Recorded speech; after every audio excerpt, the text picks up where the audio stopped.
हम इस वक्त मौजूद हैं इस खूबसूरत शहर में। मैं कैमरामैन को कहूँगा कि दिखाए वो शहर की खूबसूरती। आप पहचानिए इस शहर को, आपने बारहा देखा होगा इस शहर को।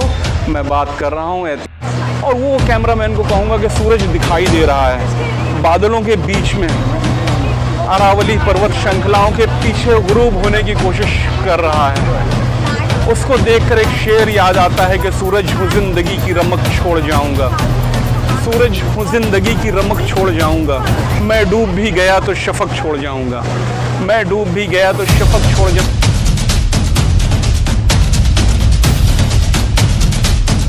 अस्सलाम वालेकुम, आदाब दोस्तों, मैं डॉक्टर ज़ियाउद्दीन सिद्दीकी। खोज इंडिया में आपका बहुत बहुत इस्तकबाल है, स्वागत है, हार्दिक स्वागत है। हम इस वक्त मौजूद हैं इस खूबसूरत शहर में। मैं कैमरामैन को कहूँगा कि दिखाए वो शहर की खूबसूरती। आप पहचानिए इस शहर को, आपने बारहा देखा होगा इस शहर को। मैं बात कर रहा हूँ ऐतिहासिक शहर अजमेरू की, जिसे फ़िलहाल में अजमेर के नाम से जाना जाता है। ये खूबसूरत नज़ारा आप अरावली पर्वत की श्रृंखलाओं का देख रहे हैं। ये सामने वाला जो बाग है, दरअसल इसे दौलत बाग कहा जाता है। इसे बादशाह जहांगीर ने कहा जाता है बनवाया था। वो सामने पहाड़ी पर एक मल वाली बिल्डिंग जो है वो सर्किट हाउस है, जो ब्रिटिश पीरियड में बनी गई थी, अंग्रेज़ों का निवास स्थान, रेसिडेंस हुआ करती थी। और ये खूबसूरत सी झील, जी हाँ दोस्तों, इसको हम मसनूई झील कहेंगे, आर्टिफिशियल झील कहेंगे, क्योंकि 1135 से 1150 के बीच में पृथ्वीराज चौहान, सम्राट पृथ्वीराज चौहान के दादाजी, जिन्हें अर्नो राजा यानी अन्ना राजा के नाम से जाने जाते थे, उन्होंने इसे बनवाकर जनता को समर्पित किया था। इसलिए इसको आना सागर के नाम से जाना जाता है। हम वहाँ चलेंगे। उसके किनारे एक अब शाहजहाँ की बनवाई हुई खूबसूरत बारादरी भी है, जिसे मुग़ल पीरियड में अजमेर में होने वाले निर्माण में सबसे खूबसूरत निर्माणों में कहा जाता है। उसको भी करीब से चलकर हम आपको दिखाएंगे। लेकिन उसके पहले आपसे गुजारिश है कि अगर अभी तक आपने खोज इंडिया को सब्सक्राइब नहीं किया है तो सबसे पहले इस चैनल को सब्सक्राइब करें, लाइक करें हमारे एपिसोड्स को, और अगर पसंद आता है तो शेयर करें। हम इस वक्त मौजूद हैं मारवाड़ा स्टेट नामी एक होटल में, हेरिटेज होटल है। 1887 में इसका निर्माण किया गया था सेठ भागमल सोनी द्वारा। बहुत खूबसूरत होटल है, हेरिटेज होटल है। अगर आप हेरिटेज का मज़ा लेना चाहते हैं तो इस होटल में आप रुक सकते हैं। हम परमिशन लेंगे इस होटल से और इस होटल के ऊपर भी कोशिश करेंगे, अगर परमिशन मिला तो एक एपिसोड आपके लिए ज़रूर बनाएंगे। आइए चलते हैं आना सागर लेक। चलिए मेरे साथ आना सागर लेक चलते हैं, हम आपको दिखाएंगे आना सागर लेक। 25 रुपये का टिकट लेकर हम लोग आना सागर परिसर में दाखिल हो चुके हैं। काफ़ी भीड़ थी दरवाजे पर, इसलिए शूटिंग करने का मौका नहीं मिला। हम दरअसल अभी मौजूद हैं दौलत बाग में। ये देखिए, ये नज़ारा बिल्कुल जिस तरीके से आपने देखा है श्रीनगर में मुग़ल गार्डन, शालीमार गार्डन में जिस तरीके से झरने बनाए गए थे, जिस तरीके से उन बागात को बनाए गए थे, बिल्कुल उसी तर्ज पर दौलत बाग को जहांगीर ने यहाँ पर बनवाया था। जहांगीर ने बनवाया था। आप देखिए, बहुत खूबसूरत बाग है ये। आप देखिए इस बाग के चारों तरफ से नज़ारों को, ये देखिए, ये पूरा की पूरा बाग जो है जहांगीर का बनवाया हुआ। हम आपको बता चुके हैं कि अकबर को, पिछले एपिसोड में अकबर को इस शहर से बेपनाह मोहब्बत रही थी। अकबर ने कई कंस्ट्रक्शन के काम इस शहर में करवाए थे, ख़ास तौर पे अजमेर का किला, 4 दरवाज़े, उसके अलावा शानदार अकबरी मस्जिद के अलावा बड़ी डेग। ये अकबर के कारनामे अजमेर को लेकर थे। अकबर के बारे में कहा गया है कि कुछ इतिहासकारों ने लिखा है कि 14 से 21 बार उसने अजमेर को विज़िट किया था। उसके बाद जहांगीर की बात हम कर रहे थे तो आपने देखा ये खूबसूरत बाग जो है, दरअसल दौलत बाग, इसको जहांगीर ने बनवाया था। उसके अलावा दरगाह में एक जो छोटी डेग है उसके बारे में भी कहा जाता है कि उसको भी जहांगीर ने बनवाया था। जहांगीर के बाद उसका बेटा जब शाहजहाँ मुग़लिया सल्तनत का चश्म चराग होता है, वो बादशाह बनता है, तो कहते हैं कि शाहजहाँ का वक्त बहुत सारा अजमेर में बीता। उसके 2 बच्चे यानी दारा शिको और उसकी चहेती बेटी जहां आरा बेगम की पैदाइश भी इसी शहर की है, अजमेर में। ये दोनों बच्चे गालिबन 1614 और 1615 में अजमेर में पैदा हुए। आप इससे अंदाज लगा लीजिए कि शाहजहां को इस शहर से कितनी मोहब्बत रही होगी। और जहां आरा बेगम की अगर बात करें, शाहजहां की चहेती बेटी जहां आरा बेगम, उसने तो काफ़ी वक्त अजमेर में बिताया है और दरगाह से लगकर जो बेगमी दालान है उसको भी शाहजहां की बेटी जहां आरा बेगम ने ही बनवाया है। और ख्वाजा गरीब नवाज की ज़िंदगी के ऊपर एक बहुत शानदार किताब मोइनुल अरवाह फ़ारसी में जहां आरा बेगम ने लिखी है, जिसमें उसने ख्वाजा गरीब नवाज की सारी करामतों के बारे में लिखा है। चाहे वो अजयपाल जयपाल जादूगर का वाक़या हो, जहाँ है आना सागर को काफ़े में भरने वाला वाक़या हो, सारे वाक़यात को बहुत शानदार तरीके से उस किताब में लिखा गया। उसका उर्दू तर्जुमा मोनिसुल अरवाह के नाम से भी शाये हो चुका है। के बाद शाहजहां जब बादशाह होता है तो शाहजहां ने यहाँ पर 5, 1 नहीं 2 नहीं, पूरे 5 पवेलियन बनवाए। उन पवेलियन को हम आपको चलकर दिखाएंगे, उनके अवशेषों को दिखाएंगे कि वो किस तरीके से अभी नज़र आते हैं। आप आइए, मैं आपको लेकर चलता हूँ, 5 पवेलियन को आप दिखाता हूँ कि उनका निर्माण किस तरीके से किया गया है, कौन से पत्थरों से किया गया है और कब किया गया है। हम शुरुआत करेंगे इस तरफ से। आइए, कैमरामैन को कहूँगा कि आइए। काफ़ी लोग यहाँ पर आते हैं, काफ़ी टूरिस्ट यहाँ पर आते हैं। ये बहुत खूबसूरत बाग है। ये देखिए, हमारी विरासत, हमारा गौरव, भारतीय पुरातत्व सर्वेक्षण ने यहाँ पर लिखा है। बिल्कुल ये हमारी विरासत है, इसको हमें साफ़ सुथरा रखना चाहिए। ये देखिए, सामने एक पवेलियन, पहला वाला पवेलियन हमको हमारे सामने ही जो नज़र आता है ये आता है। दरअसल इसके बारे में कहा जाता है कि इन पवेलियनों का निर्माण उस ज़माने में किया गया जब शाहजहां अजमेर में शाहजहानी मस्जिद को बनवा रहा था। यानी ताजमहल के बनवाने के पहले शाहजहां ने अजमेर में इस तरीके के 5 पवेलियन बनवाए थे। आप ताजमहल को आपने देखा है, आप देखिए कितना मिलता जुलता निर्माण है। इसमें पच्चीकारी का काम नहीं है कहीं पर, लेकिन एकदम सादगी से उसके पिल्लरों को बनाया गया है। आप देखिए यहाँ पर स्पेशली, ये देखिए इन फ्लावर्स को देखिए,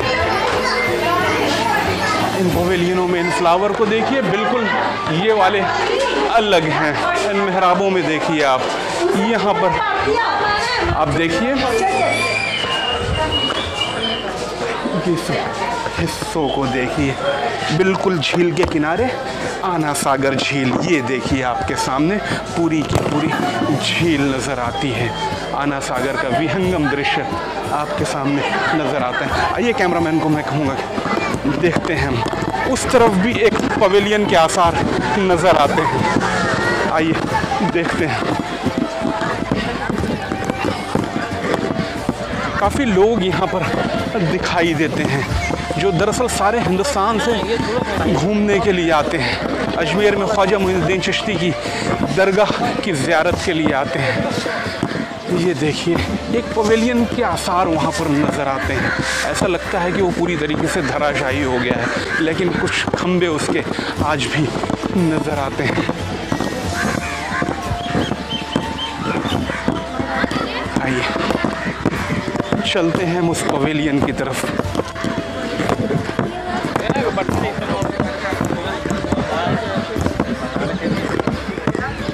बहुत खूबसूरत नज़ारे, बहुत खूबसूरत नज़ारे आप देखते जाइए।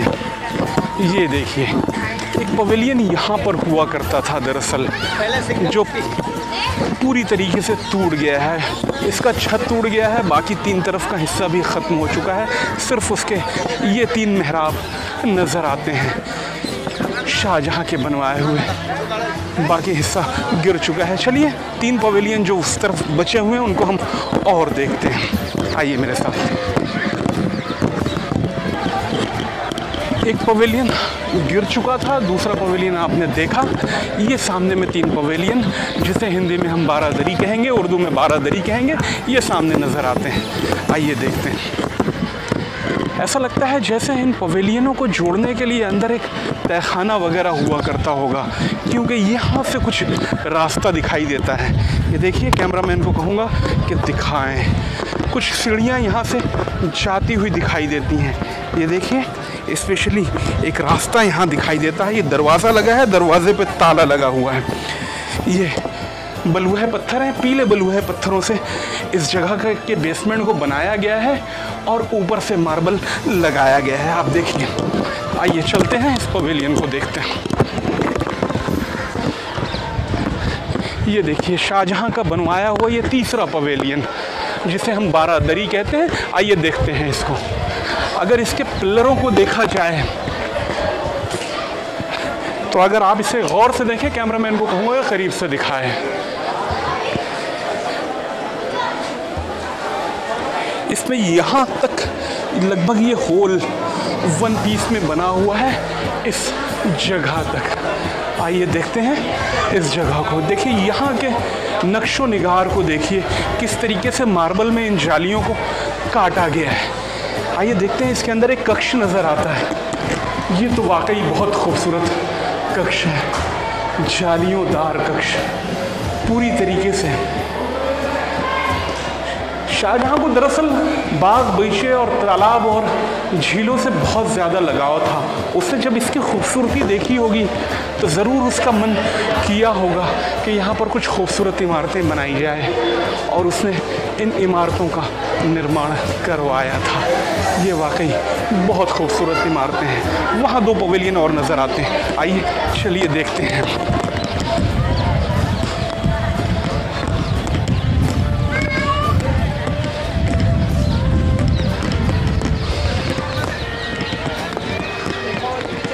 ये देखिए, अभी तक हम आपको 3 पवेलियन, 3 बारादरी दिखा चुके हैं, ये चौथा है। ये देखिए, काफ़ी ज़ायरीन यहाँ पर आते हैं, अजमेर आने वाले शाम के वक्त लोग। भैया ये देखिए, बिल्कुल ये भी उसी तरीके से दिखाई देता है। इनके निर्माण कला को देखकर ऐसा लगता है कि ये एक साथ ही एक वक्त में सबका काम एक साथ शुरू किया गया होगा। सब एक तरीके से बने हुए हैं, लेकिन इसमें 2 तरीके के कक्ष हैं, एक बैरूनी कक्ष और एक भीतरी कक्ष। इन 2 पवेलियनों की खासियत, ये देखिए भीतरी कक्ष है। ज़रूर ऐसा लगता है कि यहाँ पर शाहजहां अपनी बेगम के साथ आराम करने आते होंगे। ये क्योंकि भीतरी कक्ष है पवेलियन का। इसमें 3 दरवाजे हैं, 2 दरवाजे, एक दरवाज़ा इस तरफ से, एक दरवाज़ा इस तरफ खुलता है, जबकि तीसरा इम्पोर्टेंट दरवाज़ा जो है उससे आपको झील का पूरा लुक आता है। ये देखिए आप, यहाँ से आना सागर लेक का नज़ारा देखिए। ये वाकई बहुत खूबसूरत जगह है। ये देखिए, ये 5वां और आखिरी पवेलियन, इसको भी देखने की कोशिश करते हैं। ये सबसे छोटा पवेलियन है दरअसल। इसमें 4 पिल्लरों के ऊपर, 4 और 2 पिल्लर इस तरफ हैं, 6 पिल्लरों के ऊपर खड़ा ये पवेलियन है। बिल्कुल उन्हीं तरह से बना हुआ है, छोटा सा पवेलियन। आप सोचिए क्या मकसद रहा होगा। यहाँ पर एक चीज़ ख़ास दिखाई देती है कि ऐसा लगता है पुरातत्व विभाग ने कुछ काम करने की यहाँ कोशिश की गई है। ये देखिए, इन पत्थरों को देखिए, ये नए तरीके से लगाए गए हैं, फिर से लगाए गए हैं। ख़ास तौर पे यहाँ पर देखिए, एक स्टोन जो है इसको बदला गया है। आप देखिए, ये बहुत खूबसूरत है अपने आप में। इसके पुरातत्व विभाग वाकई तारीफ़ काबिल है जो इसके ऊपर ध्यान दे रहा है। यहाँ पर भी कई पत्थर चेंज किए गए हैं, वो साफ साफ नज़र आते हैं। आप जैसा देख रहे हैं, देखिए कई पत्थरों को बदला गया है और उनको साफ़ करने की भी कोशिश की गई है। देखने में तो ऐसा लगता है कि जैसे इनको साफ़ भी किया गया है और साफ़ करने की कोशिश भी की जा रही है। चलिए आपको अब मैं लेकर चलता हूँ उस पॉइंट पर जहाँ से बोटिंग की जाती है, और फिर हम आपको ये पूरा सागर, जिसे आना सागर कहते हैं, नाव के ज़रिए बैठकर दिखाने की कोशिश करेंगे। बहुत खूबसूरत लुक नज़र आता है। चलिए मेरे साथ में आपको लेकर चलता हूँ। आपने आना सागर गार्डन पूरी तरीके से देखा, बारादरी देखी। अब हम आ गए हैं आना सागर झील के बिल्कुल किनारे। बोट से हम आपको दिखाने की कोशिश करेंगे इस झील को। ये देखिए यहाँ पर ये जो पॉइंट दिखाई देता है इस किनारे, ये आना सागर का एक वाटर यहाँ से बहाया जाता है। जब ये झील ओवरफ्लो होती है तो यहीं से गेट खोल दिए जाते हैं, इसका पानी बह जाता है। क्या नाम है आपका? मनीष हैं। आप क्या ड्राइवर हो? बोट ड्राइवर हो गया? अच्छा, चलिए चलते हैं, आइए।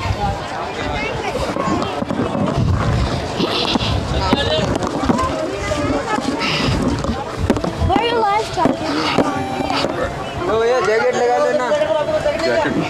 यार बहुत कह रहे हैं जैकेट लगा लेना, अतहर कह रहे हैं जैकेट लगा लेना भी अच्छी बात है। भले से आपको कितनी भी स्विमिंग आती हो, आपको रूल फॉलो करने चाहिए। ये बहुत छोटी है, कोई बात नहीं।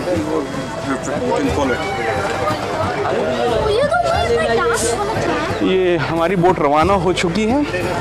इस झील के बारे में मैं आपको बताना चाह रहा था कि जब इस झील को पृथ्वीराज चौहान जी के दादा ने बनवाया तो कहते हैं ये 13 किलोमीटर में हुआ करती थी, लेकिन फ़िलहाल इसका रेट है वो 5 किलोमीटर के डायमीटर में रह गई है ये झील। ये देखिए आप, यहाँ से मैं कैमरामैन को कहूँगा जो शाहजहाँ की बनवाई हुई बारादरी है वो देखिए किस तरीके से कंस्ट्रक्ट की गई है किनारे इसके। आप देखिए ये वाली बारादरी जो हमने आपको पहले भी दिखाया है टूट चुकी है पूरी तरीके से, सिर्फ इसके 3 मेहराब आपको नज़र आते हैं। काफ़ी लोग हैं। ये आना सागर, इसी सागर के बारे में कहा जाता है कि ख्वाजा गरीब नवाज ने इसको अपने एक कासे में भर लिया था। इतना बड़ा विशाल सागर आना सागर, कहा जाता है कि ख्वाजा गरीब नवाज ने इसे अपने कासे में भर लिया था। और इस वाक़या को जहां आरा बेगम, शाहजहां की चहेती बेटी जहां आरा बेगम, हम इसके पहले भी आपको बता चुके हैं, जिनकी पैदाइश इसी शहर में हुई थी सन 1614 में, उन्होंने लिखा है अपनी किताब मोइनुल अरवाह में, जिसका तर्जुमा मोनिसिल अरवाह के नाम से शाये हो चुका है। उस किताब में लिखा है इन्होंने इस वाक़े के बारे में कि ख्वाजा गरीब नवाज ने वाकई उनकी करामत थी कि आपने इस पूरे के पूरे तालाब को अपने कासे में भर लिया था। नज़ारे कीजिए आप इस खूबसूरत तालाब के। ये वो शाहजहां के बनवाए हुए पवेलियन, आपको 5 पवेलियन अब नज़र आ रहे हैं, जिसमें से 4 पवेलियन तो अभी इस वक्त मौजूद हैं, जबकि 5वां पवेलियन टूट चुका है। जहांगीर का बनवाया हुआ दौलत बाग अभी तक आपने देखा, शाहजहां का बनवाया हुआ पवेलियन बारादरी जिसे कहते हैं वो देखा। ये देखिए सामने में सर्किट हाउस आपको नज़र आता है, ये सर्किट हाउस है। दरअसल ये ब्रिटिश रेजिडेंस हुआ करता था। बहुत खूबसूरत नज़ारे आना सागर झील से।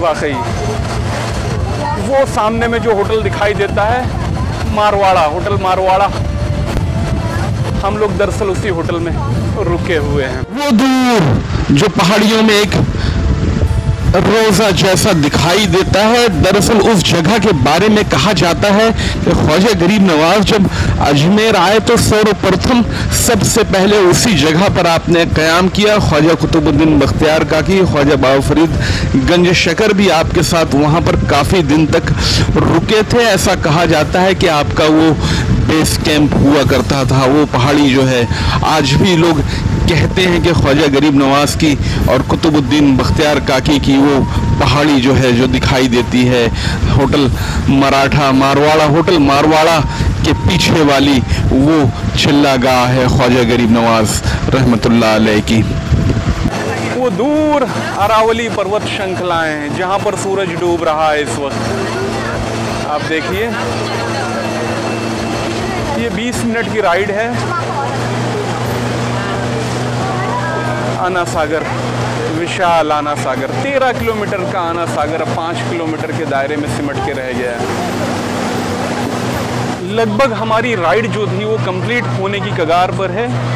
20 मिनट के 120 रुपये इस बोट में आपको देने होते हैं। देखिए ये खूबसूरत नज़ारे इस तरफ फिर से आना सागर झील के, और वो कैमरामैन को कहूँगा कि सूरज दिखाई दे रहा है बादलों के बीच में, अरावली पर्वत श्रृंखलाओं के पीछे गुरूब होने की कोशिश कर रहा है।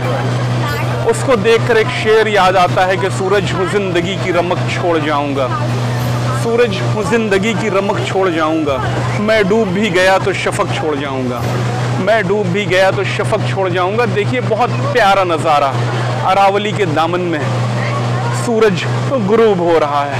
हम लगभग अपने प्लेटफॉर्म की तरफ पहुंच रहे हैं। देखिए बिल्कुल शाहजहां के पवेलियन के करीब से अब हमारी बोट गुजरने वाली है। ये देखिए, ये पांचों पवेलियन जो है शाहजहां के बनवाए हुए आपके सामने नज़र आते हैं, जिन्हें आप उर्दू में हिंदी में 12 दरी कह सकते हैं। ये देखिए 1 2 3 4 और वो पांचवा उधर जो है वो टूट चुका है इस वक्त। ये देखिए लोग स्पीड बोट के भी मज़े ले रहे हैं।